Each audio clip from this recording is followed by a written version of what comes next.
You ask Tiger to calculate. This deals with linear inequalities with one unknown. The final result is x smaller than -4.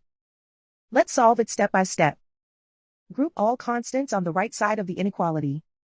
Subtract 13 from both sides.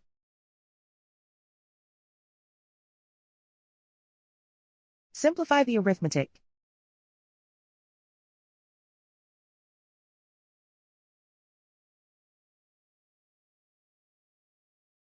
Isolate the x. Divide both sides by 7.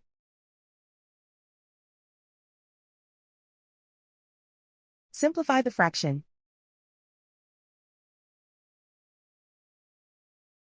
Find the greatest common factor of the numerator and denominator.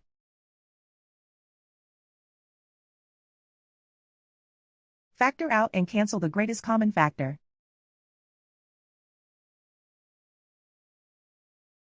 Plot the solution on a coordinate grid. And so the final result is x smaller than -4.